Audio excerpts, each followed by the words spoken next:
ओम शांति। ये वीडियो उन्हें ही मिलेगी जिन्हें सबसे ज़्यादा इसकी ज़रूरत होगी और सही समय आने पर ही मिलेगी। देखिए, आज बात करते हैं law of grace. Law of grace आपने देखिए लॉ ऑफ अट्रैक्शन सुना होगा, लॉ ऑफ अजम्पशन सुना होगा। क्या आपने कभी लॉ ऑफ ग्रेस सुना है?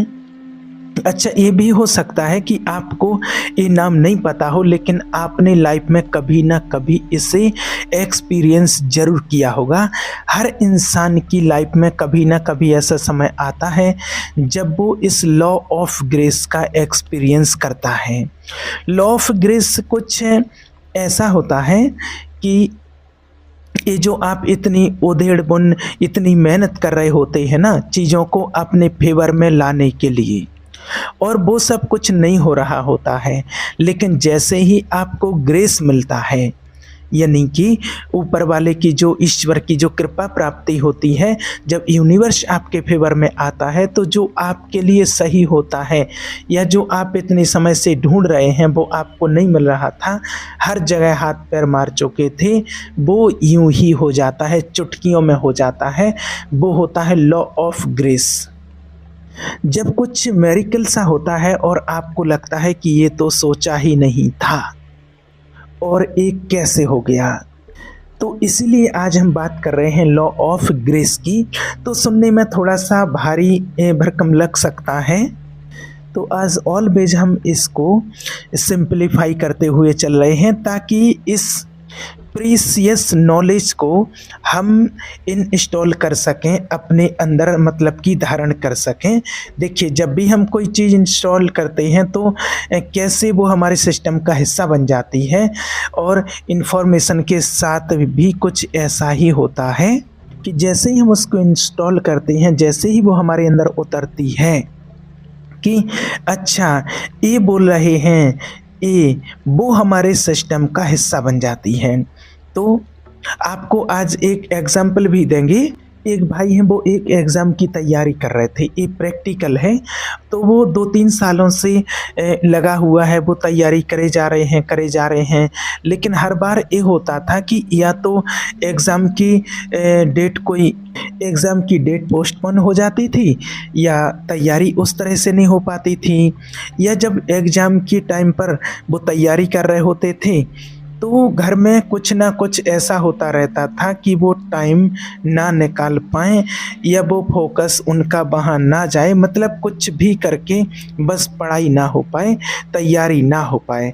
तो 2-3 साल ऐसे निकल चुके थे, और हमें तो देखिए बचपन से ही यही चीज़ सिखाई जाती है कि एक्शन का रिएक्शन होता है, कुछ चाहिए तो मेहनत करो। इस चीज़ के लिए कभी मना नहीं करते हैं, हिस्से की मेहनत तो करनी ही होती है और करनी ही चाहिए, और बिना मेहनत किए कुछ भी प्राप्त नहीं होता है, और ये सत्य होता है एक लेवल तक। तो बेसिकली जो वो भाई थे वो एक लेवल तक वो मेहनत कर ही रहे थे, ये सब कुछ कर रहे थे, और फाइनली इन सब चीज़ों के चलते एक दिन he give up everything onto God कि मुझसे नहीं हो रहा है, परेशान हो चुका हूँ, अब सब कुछ आप पर छोड़ दिया है, मुझे कुछ समझ नहीं आ रहा है, मैं कितनी भी मेहनत करता हूँ वो पूरी हो ही नहीं पाती है, पूरी ही नहीं पड़ती है, कुछ ना कुछ कम रह जाता है।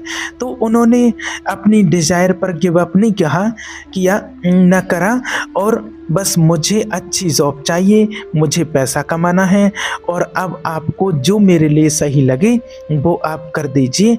उन्होंने इस चीज़ को इतनी एक्सेप्टेंस के साथ करा कि जैसे ही उन्होंने सब कुछ छोड़ दिया भगवान के भरोसे, ईश्वर के भरोसे पर, तो एक अजीब सा रिलैक्सेशन, एक पीस, एक ईज लाइफ में आ गया था, और एक ट्रस्ट ऑफ फेथ बिल्ड हो गया था कि हो जाएगा, कुछ ना कुछ मेरी लाइफ का हो जाएगा जो मेरे लिए अच्छा होगा, कुछ ना कुछ सही समय पर अच्छा हो जाएगा।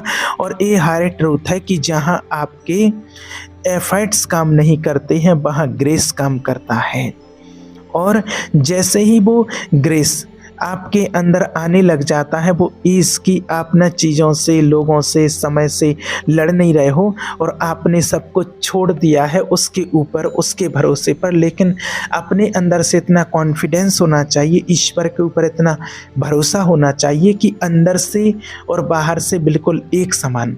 ऐसा नहीं कि आपने ऊपर से तो मेरे कहने से या किसी भी की कहने से या किसी कोई वीडियो देखने से या कुछ भी कहने से ऊपर ऊपर से तो आपने बोल दिया कि हाँ मुझे भरोसा है मेरी लाइफ का कुछ ना कुछ हो जाएगा, भगवान कर देंगे, कुछ अच्छा ही करेंगे। लेकिन ऊपर से तो ये आपने बोल दिया, लेकिन अंदर से बार बार संकल्प आता है कि अरे पता नहीं होगा कि नहीं होगा, ऐसा होता होता तो सबके साथ क्यों ना हो जाता, इतने लोग बेरोजगार हैं, सबके साथ क्यों नहीं हो जाता है, अगर ऐसा होता होता। सब तो बोलते हैं, इस दुनिया में कौन नहीं है जो भगवान से नहीं बोलता हो कि मुझे अच्छी जॉब दे दो, मुझे कोई बिजनेस दे दो, कुछ। कौन है जो बेरोजगार है वो नहीं बोलता होगा?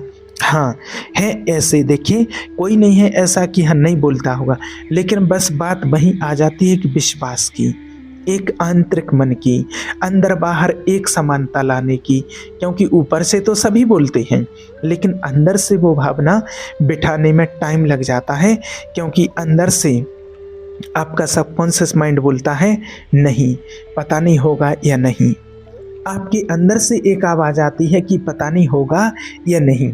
बस सारा खेल यहीं से बिगड़ जाता है, जो आपके अंदर से वो आवाज़ आती है कि पता नहीं होगा या नहीं।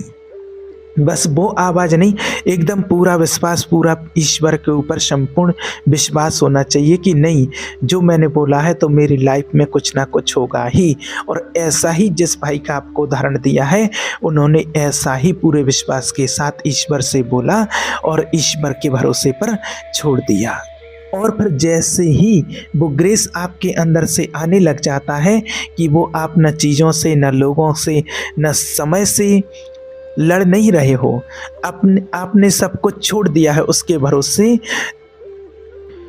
It means you are going with the flow ना। तो जो वो भाई हैं उन्होंने अपनी बेसिकली ज़िद छोड़ दी कि बस मुझे यही एग्ज़ाम चाहिए, कि मुझे यही क्वालिफाई करना है, कि पूरी प्योरिटी के साथ सरेंडर किया। और रिज़ल्ट क्या हुआ, बहुत ही अनएक्सपेक्टेड वे में 3-4 दिन पहले ऑफ़र आया, 3-4 दिन में इंटरव्यू की तैयारी की, इंटरव्यू हुआ और सिलेक्टेड। और सैलरी बहुत अच्छी थी और एकोमोडेशन बहुत अच्छा था और डेजिग्नेशन बहुत अच्छा था और फर्स्ट जॉब के हिसाब से इंस्टीट्यूशन भी बहुत बहुत बहुत अच्छा रेप्यूटेड था। एक्चुअली उनको ग्रेस समझ आया कि ग्रेस क्या होता है लाइफ में। और आप सब ने अपनी लाइफ में कभी ना कभी ये ग्रेस फील किया होगा कि जब आप बिल्कुल थक हार के बैठ गए थे कि अब कुछ नहीं हो रहा, अब कुछ कर दो भगवान। आपकी लाइफ में कोई ना कोई एक्सपीरियंस ऐसा हुआ होगा जब आपने ग्रेस को फील करा होगा। तो आप में से जो भी रिलेट कर पा रहे हैं और जो इस बात को समझ पा रहे हैं, जो जिनके माना कुछ ना कुछ लाइफ में ऐसा हुआ होगा, तो वो ज़रूर समझ रहे होंगे। और देखिए, एक उदाहरण प्रैक्टिकली कुरुक्षेत्र में भी कुछ ऐसा ही हुआ था, जब अर्जुन बहुत कंफ्यूज हो गए थे। तैयारी तो पूरी थी लेकिन बहुत कंफ्यूज थे। फिर उन्होंने सब कुछ श्री कृष्ण जी के ऊपर छोड़ दिया और जो क्लैरिटी उनके अंदर डाउनलोड हुई, मतलब एक्शन लेने में हमें कोई डाउट नहीं होता, अंदर बिल्कुल क्लियर होते हैं हम कि हाँ ये करना है। समझ जाओ, आपके पास जब भी ऐसा हो कि जिस काम को करने में आप पहले कंफ्यूज थे, आपसे नहीं हो रहा था, आप अचानक से आप बिल्कुल क्लियर हो, कोई डाउट नहीं है आपके अंदर, और एक ग्रेस की शुरुआत होती है। अब आपको प्रैक्टिकल तरीका भी बताएंगे कि करते कैसे हैं, ये जो कनेक्शन होता है ये इस्टेब्लिश कैसे करते हैं। हर दिन आपको थोड़ा सा वक्त निकालना होता है, कम से कम 10 मिनट तो आप मान लीजिए। ये आप साकार रूप में भी कर सकते हैं और निराकार में भी कर सकते हैं। मतलब कि जो भक्ति करते हैं, देवी देवताओं की पाठ पूजा करते हैं, उनको मानते हैं, वो साकार फॉर्म होता है ना, वो एक वो फॉर्म में मानते हैं। तो जो उन भक्ति करते हैं या अपने घर में ही मंदिर है या मंदिर जाते हैं, तो जो आपके इष्ट हैं, जिनको आप मानते हैं, या आपके घर में ही कोई भी मंदिर है, तो उनके सामने आप एक दीपक जलाएं और उनके सामने बैठ कर के आप 10 मिनट तक बात करें। ठीक वैसे ही जैसे आप अपने किसी दोस्त से करते हैं अपनी कोई समस्या के लिए। और जो लोग निराकार में मानते हैं परमात्मा का स्वरूप, तो वो अपना मेडिटेशन जैसे करते हैं वैसे करें। बस आपको एक रिचुअल बनाना है। एक इम्पॉर्टेंट मीटिंग होती है ना, कि अगर कोई हमारे लिए बहुत इम्पॉर्टेंट है, जिससे हम कनेक्टेड हैं, तो उससे हमें 5-10 मिनट की जो बातचीत होती है वो बहुत एनर्जाइज कर देती है। आपको वो कनेक्शन बस इस्टेब्लिश करना है और बनाए रखना है कंसिस्टेंटली। और फिर से इस बात को रिपीट करते हैं। देखिए, आप एक दिया जलाएं या फिर आप एक गिलास में पानी भी रख सकते हैं। दिया बहुत अच्छा होगा, आप दिया ही जलाएं और बस 10 मिनट मना। जो अपने घर में जिनके मंदिर है, तो वो अपने मंदिर में पूजा घर में दिया जलाएंगे। जिनके घर में बाबा का कमरा है, तो वो वहाँ दिया जलाएंगे और वहाँ बस 10 मिनट बैठ करके और उनसे बात करें। पहले ये जो कम्युनिकेशन होगा ये वन वे होगा, और धीरे धीरे ये जो कनेक्शन जब एक कनेक्शन जब बिल्ट होने लगेगा, तो एक कम्युनिकेशन 2 वे होगा। आपको सामने से अपनी चीज़ों के जवाब मिलेंगे। तो अभी जो भाई का एग्जाम्पल आपको दिया था, उनकी तरफ से वन वे था अभी। तो ऐसा नहीं है कि जब वन वे होगा तो ग्रेस नहीं मिलेगा, वो तब भी मिलेगा, क्योंकि आप नहीं सुन पा रहे हो उनको, वो आपको सुन रहे हैं। ईज में आ जाओ। लड़ना झगड़ना चीज़ों से, लोगों से, हालात से, और एक ज़िद जो अपने अंदर होती है उसको बिल्कुल छोड़ दीजिए। और ग्रेस का लक से कोई लेना देना नहीं होता है। अगर आप अपने आप को लकी मानते हैं तो ये बहुत अच्छी बात है, लेकिन अगेन ग्रेस का लक से कोई लेना देना नहीं होता है। तो वो सारे लोग जिनको लगता है कि हमने अपने जीवन में कभी सुख नहीं देखा है, प्यार नहीं देखा है, हमेशा से लाइफ में काइंड ऑफ स्ट्रगल बना रहा है, कुछ तो भी तो खींचतान चलती रहती है, तो एक अजीब सा एक टेंशन सा रहता है। तो आप कुछ वक्त के लिए चीज़ों को छोड़ दीजिए। लाइफ में सबसे ज़्यादा इम्पोर्टेंट लाइफ खुद होती है, तो लाइफ को ईज पीस ऑफ ग्रेस में आने दो।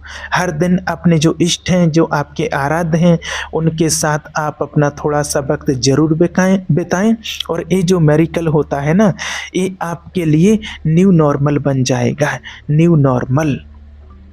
तो जिनको भी आप मानते हैं, अगर आप शिव बाबा को मानते हैं, परमात्मा को, जो ज्ञान में चलते हैं, तो वो तो रोज़ अपना वक्त बिताते ही हैं।